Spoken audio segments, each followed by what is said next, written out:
বিসিরায় শিশু হাসপাতালে চিকিৎসায় গাফিলতির অভিযোগে শিশু মৃত্যু ঘিরে ধুন্ধুমার খণ্ডযুদ্ধ।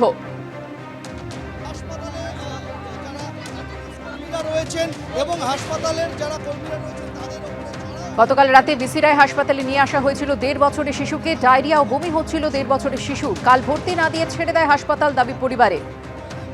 ভর্তি নিয়ে টালবাহানার জেরে মৃত্যু, এমনটাই অভিযোগ পরিবারে। ফের আক্রান্ত পুলিশ, এবার উত্তর 24 পরগনার হারোয়া। গোপালপুর আউটপোস্টের ওসি শঙ্কর ঘোষকে মারধরের অভিযোগ উঠেছে।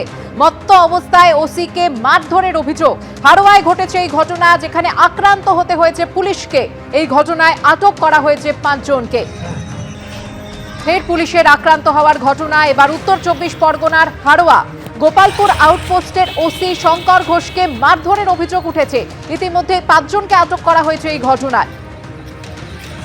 ঠিক কি হয়েছিল জানবো, বিস্তারিত কথা বলে নেব আমাদের প্রতিনিধি সমীরণ পালের সঙ্গে। সমীরণ, দেখো সুপর্ণা, গতকাল রাতে হারোয়া থানার অন্তর্গত গোপালপুর আউটপোস্টের অফিসার ইনচার্জ শঙ্কর ঘোষ তিনি তখন বাইকে করে যাচ্ছিলেন। সেই সময় গোপালপুর এলাকাতে একটি ঘটনা ঘটে এবং কয়েকজন শ্মশান যাত্রী মত্ত অবস্থায় ফিরছিলেন। তাদের সঙ্গে একটি বাইকের ধাক্কা লাগে বচসা হয় এবং সেই সময় তারা বাইক আরোহীকে মারধর করছিলেন। ঠিক তার পেছনেই মোটর বাইকে করে আসছিলেন শঙ্কর ঘোষ, তিনি ফাঁড়িতে যাওয়ার জন্য, এবং সেই সময় বাইক আরোহীকে মারছে দেখে তিনি তাকে বাঁচাতে যান।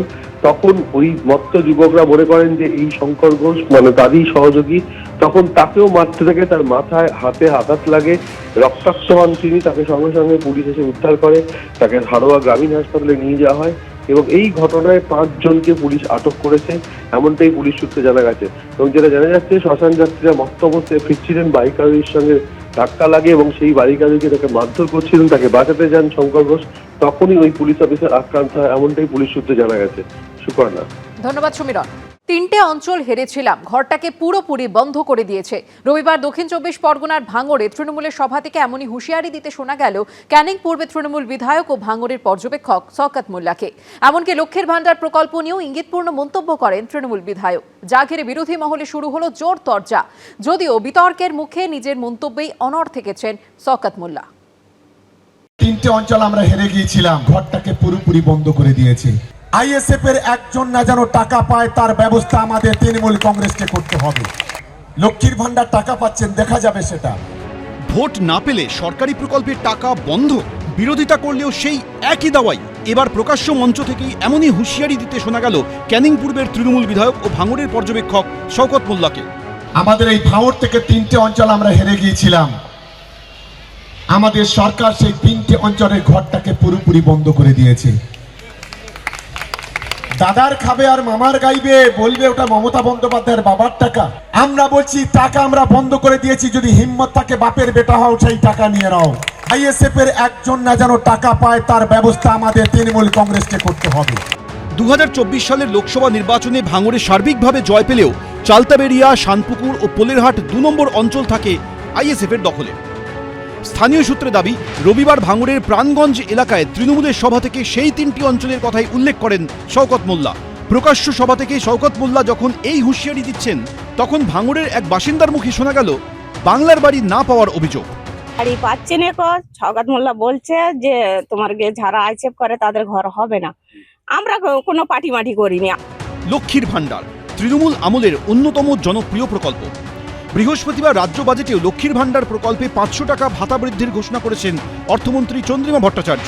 আর এবার সেই প্রকল্প নিয়েও ইঙ্গিতপূর্ণ মন্তব্য করতে শোনা গেল তৃণমূল বিধায়ককে। পরবর্তীকালে কৃষক বন্ধু লক্ষ্মীর ভান্ডার টাকা পাচ্ছেন, দেখা যাবে সেটা। কারণ এই টাকা কেন্দ্রের বিজেপি সরকার দিচ্ছে না। এই টাকা নওশাদ আব্বাসের মতো দালালরা দেয় না। এই টাকা মমতা বন্দ্যোপাধ্যায় তার রাজস্ব কোটা থেকে বাংলার গরিব মানুষের হাতে পৌঁছে দিচ্ছে। এই হুঁশিয়ারি দিয়ে স্বাভাবিকভাবেই বিরোধীদের আক্রমণের মুখে পড়েছেন শওকত মোল্লা। শওকত মোল্লা তার রাজনৈতিক দৈন্য দশার থেকে এইসব কথাবার্তা তিনি বলছেন। ক্ষমতা থাকলে করে নেওয়া, ক্ষমতা থাকলে করে নেওয়া মানে কোর্টের দস্তা খোলা আছে, আমরা আইনের দ্বারস্থ অবশ্যই হব। ওনার ক্ষমতা থাকলে উনি আটকে রাখবেন। যদিও বিতর্কের মুখেও নিজের মন্তব্যেই অনড় থেকেছেন তৃণমূল বিধায়ক। বাবার খাবে আর দাদার গাইবে, এটা তো হতে পারে না। ওরা মমতা বন্দ্যোপাধ্যায়ের সম্পর্কে, অভিষেক বন্দ্যোপাধ্যায়ের সম্পর্কে যে ধরনের কুৎসা করেছে, অপপ্রচার করেছে, আমার মনে হয় অবশ্যই এগুলো বন্ধ হওয়া উচিত। সাধারণ মানুষের করের টাকায় বিভিন্ন প্রকল্প চালু করে রাজ্য সরকার, অথচ সেই প্রকল্পের সুবিধা পেতে গেলে আবার অনেক সময় হুমকির মুখে পড়তে হয় সেই সাধারণ মানুষকেই। রঞ্জিত হালদার, হিন্দোল দে, শিবাশিস মৌলিক, এবিপি আনন্দ। এবিপি আনন্দ, এগিয়ে থাকে, এগিয়ে রাখে।